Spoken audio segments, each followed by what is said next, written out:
Good Monday morning. Well, we are in the home stretch, friends. Starting here in the month of December, we are about to encounter something beautiful today in Revelation 21. And it starts like this. Then I saw a new heaven and a new earth. For the first heaven and the first earth had passed away, and the sea was no more. And I saw the holy city, the New Jerusalem, coming down out of heaven from God, prepared as a bride adorned for her husband. I mean, just think about it. We've talked about this before, that moment that everybody waits for at a wedding when those doors open and you see that bride and it's like she just sparkles. And it's just this breathtaking moment. Can you imagine standing there watching this New Jerusalem coming down out of the sky for us? I can't even, I have a really vivid imagination. I've written novels, fiction books for a really long time. Even told fiction a lot when I was a little kid. But that to me is almost more than my mind can conceive. And I heard a loud voice from the throne saying, "Behold, the dwelling place of God is with man." No more is his dwelling there and our dwelling here. Now the dwelling place of God is with man, and he will dwell with them, and they will be his people, and God himself will be with them as their God. So listen to how Isaiah 51:6 says. It says, "Lift up your eyes to the heavens and look at the earth beneath, for the heavens vanish like smoke, and the earth will wear out like a garment. And they who dwell in it will die in like manner, but my salvation will be forever, and my righteousness will never be dismayed." So they're going to go away. They're going to vanish like smoke. But in this moment, this New Jerusalem is coming down. And then listen to what is said. Oh my goodness. He will wipe away every tear from their eyes. And death shall be no more, and neither shall there be mourning, nor crying, nor pain any more, for the former things have passed away. No more tears from sadness. No more pain, no more death, no more mourning the loss of those that we've loved and having to wait for that pause season to be over until we can be together. Every tear from our eye will be wiped away by the hand of our Father. Now that is one thing to be happy about on a Monday morning. And he who was seated on the throne said, "Behold, I am making all things new." Also he said, this is so God, "Write this down, for these words are trustworthy and true." So he was telling John, he was like, Jesus was saying, you write this down, John, because it is trustworthy and it is true. It is everything that I am, and you can count on it to come to pass. So what does this mean when it says all things will become new?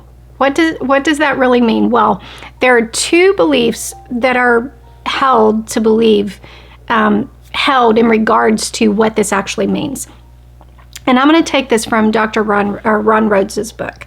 One is the replacement view, which means that the universe will be completely annihilated and replaced with something brand new. So it'll be entirely different and entirely new. The other is the renewal view, and this is actually the view that I hold to, which means the new heavens and the new earth will be our present universe, but it will be purified by fire of all evil, sin, suffering, and death. The Greek word for new in Revelation 21 does not mean new in origin, like completely something different that you've never had before. It actually means new in quality. Our future cosmos will stand in continuity with the present cosmos, but it will be utterly renewed and renovated. It will be glorious, rejuvenated. John Piper writes it this way. He says, what happens to our bodies and what happens to the creation go together. So we don't, I'm not resurrected, or if you follow the rapture and you believe you're taken in the rapture, you don't all of a sudden, like, I'm not going to become Philly. Okay, I'm still going to be Denise. I'm not going to be somebody completely different. I'm going to be me. And so John Piper is saying the same thing is true about the heaven and the earth. And what happens to our bodies is not annihilation, but redemption. Our bodies will be redeemed, restored, made new, not thrown away. And so it is with the heavens and the earth. And then Joseph A. Seiss, who I've quoted a lot through this series, says it's not cessation of being, but simply the termination or dissolution of the present condition of them to give place to a new and better condition. Ecclesiastes 1:4 says, a generation goes and a generation comes, but the earth remains forever. Isaiah 61:21 says, your people shall all be righteous. They shall possess the land forever. The branch of my planting, the work of my hands, that I might be glorified. So even scripture bears out this renewal idea, philosophy or theology. Randy Alcorn says in his book, Heaven, he says, remember, God will make the new heavens, which will correspond to the old, and which will therefore include renewed versions of the planets, the stars, the nebula, and galaxies God created in the first heavens. The new Earth's waterfalls may dwarf Niagara, or the new Niagara Falls may dwarf the ones we know now. We will find rock formations more spectacular than Yosemite's, peaks higher than the Himalayas, forests deeper and richer than anything we see in the Pacific Northwest. Can you imagine that? Don't you want to imagine that? Don't you want to sit here for just a minute and think about that?